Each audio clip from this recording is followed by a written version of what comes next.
Bro, you can literally see how unprepared I am for the video. Like I'm just up from my sleep and put the camera somewhere and started recording.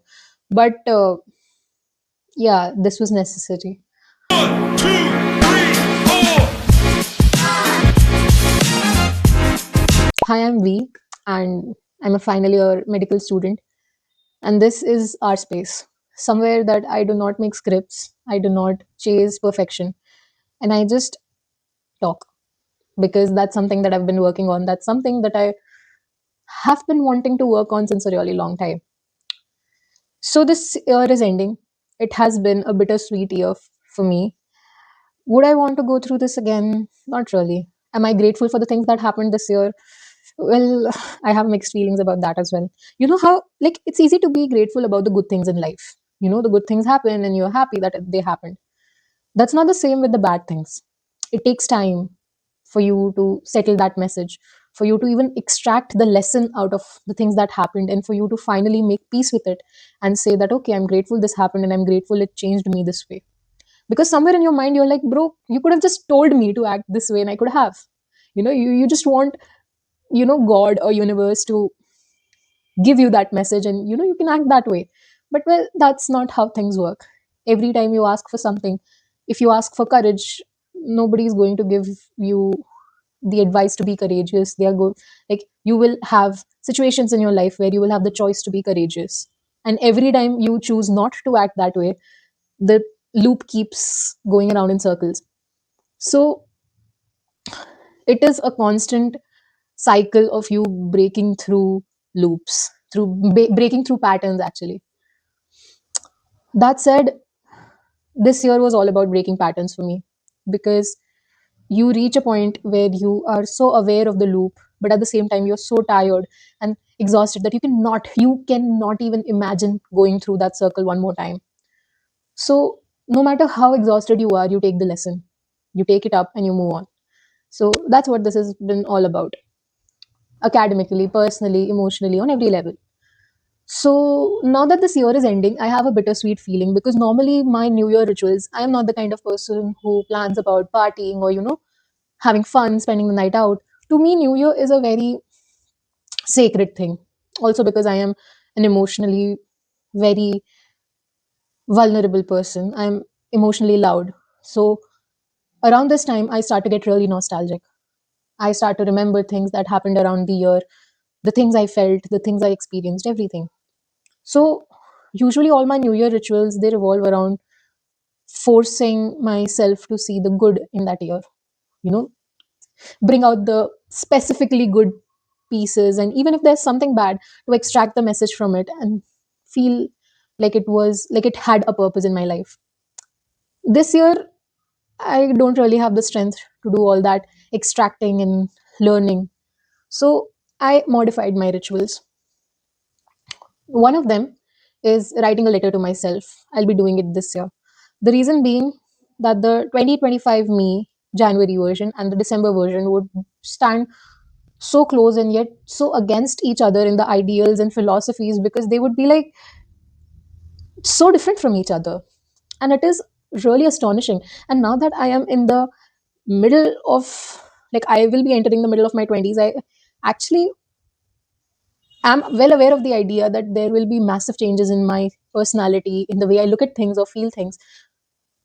And I just, you know, I want to be able to be grateful for that and not rely on the experiences, because the experiences are something that happen on a very timely basis. They are bound to happen. They are going to come at you, no matter, if you even if you lock yourself in a room and, stay there the entire year, you are still going to have experiences.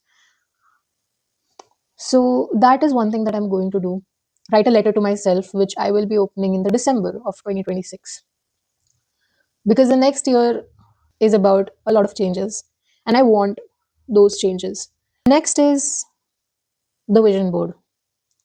I have been making a vision board for the past 2, 3 years, and the one mistake that I made was that the first year I did not have enough knowledge about it. I had just My idea of a vision board was a board with all the pictures that you would want to be, and that's it.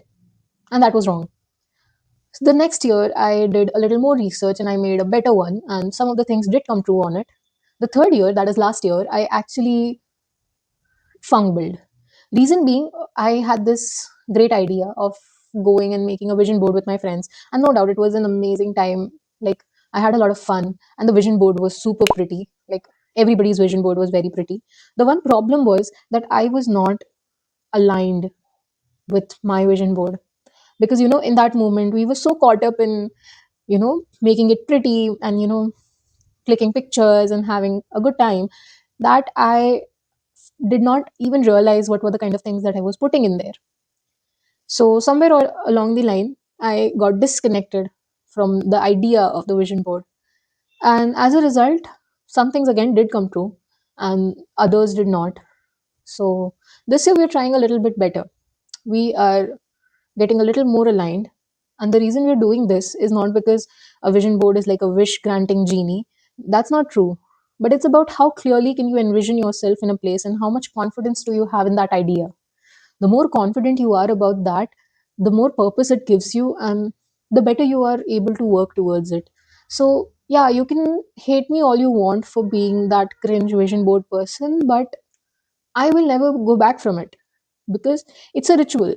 Imagine starting the first of the year with an idea of yourself in your mind, the kind of person that you want to be, that you are almost, and working towards it. That's much better than just writing a single goal on a sheet of paper that, what, I want to do this. The vision board actually makes you envision that. It makes you think about how would you feel and how would you, react in that kind of a space. So, yeah, I think it's something that everybody should do.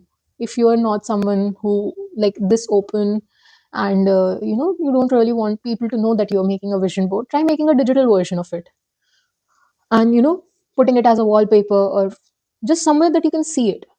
I don't care if you make a vision board and make this much print of it and stick it in your cupboard. It's all up to you, but please do it, please. The one reason is that even if things on it don't come true, it gives you a sense of purpose. It makes you feel better about the fact that you are not directionless, which is something that a lot of people feel in their 20s, and I did too. You don't feel lost, you don't feel confused. It's like you have a direction in your mind, you have a set course that you need to follow, and every time you get out of track from it, you have to go back. The thing for me was that when I made the vision board in 2025 beginning, I mean 2024 December, I put things on it. It was so pretty that I hung it over my bed, and I completely forgot about it. Even though it was in front of my eyes, even though it was just right there, I never really paid attention to it. And the moment a bad event occurred in my life, I was so frustrated about the idea of that vision board that I kind of like pulled it out of the wall and I put it inside my cupboard. But ever since I did that, I think I had my vision board more imprinted in my mind, because I kept on going back to all the things that I thought I would do this year and I didn't. Consciously or subconsciously, that led me to start working on myself even more. My content, uh like, I hit 20,000 followers on Instagram, which is like a big deal for me, and you cannot imagine what a big deal it is, because you do not know the kind of place I was in the beginning of this year. I had actually left making content, and mind you, I was making content since the last 2 years, but I had not found my rhythm, I had not found my people, I don't know, the stars were not right. But ever since I pulled that vision board out of the wall and shoved it into my cupboard, I think I had it more clear in my brain than before. Because all I could think about was not ending this year as a complete waste of time. So I worked. I worked in a lot of aspects. I worked on myself personally. I thought about reading books, and I did this year. I mean, combined all the 3 years before this, I read a lot of books as compared to that, which is four. Before this, I was somebody who always wanted to read, but I just couldn't figure out the time or the urge for it. Like, I was the kind of person who would just buy all the books that she wants, but never read them. And 2025, I actually wanted to read stuff, and during the second half of the year, I actually started doing that. It was also my final year, so also started being more consistent with my studies, and I still have my final year exam left, and I hope that I perform really well. Please do send me wishes. I need a lot of wishes. But yeah. So we're not making a vision board with delusional ideas of self or unrealistic pictures about, having millions or driving in Lamborghini. We're making a vision board every year, so we're going to stick with short-term goals, yearly goals, some life goals, mostly that direct you in a certain direction, but majorly about what the next year should be about. So the first thing that I'm going to do for that is make a list of all the categories: career, education, relationships, friendships, travel, fitness, everything that you can think of. And I'm going to write a couple of goals realistically that I actually want to achieve. So after that, like one of my goals is to actually hit, you know, 1000 subscribers on YouTube. I know I have not been very regular here, but I really do want to give it a try. And I think I'll work more on it than ever before. So yeah, these are the two rituals that I'm going to do. And once I have that list of goals with me, realistic goals, I am going to search for pictures that best describe that goal, and then make a vision board out of it as a completely personal ritual. And I think it's very important to have rituals in your 20s, some things that you do only with yourself and nobody else, because people are very temporary in this phase. Friends, partners, everything that you can think of. But also there's this urge, like the world is ending, like we won't have a life after we're 30. So that dreadful desperation is what makes us act crazy sometimes. So I think it's important to have rituals that bring you back to reality, that make you understand that you're still young and you have a lot to look forward to, and a lot can happen in a year. So there's always hope, and the best you can do is stay hopeful and, you know, just keep moving forward. So these are the two rituals that I'm going to do this year. Nothing fancy, nothing extra. And I hope you do it with me. And I'll definitely try and post a video, a short video where I am working on my vision board and you can work with me, so that it's our little bonding time. Anyways, this was it for today. Thank you so much for hearing me out. I love you and I'll see you next time. Bye.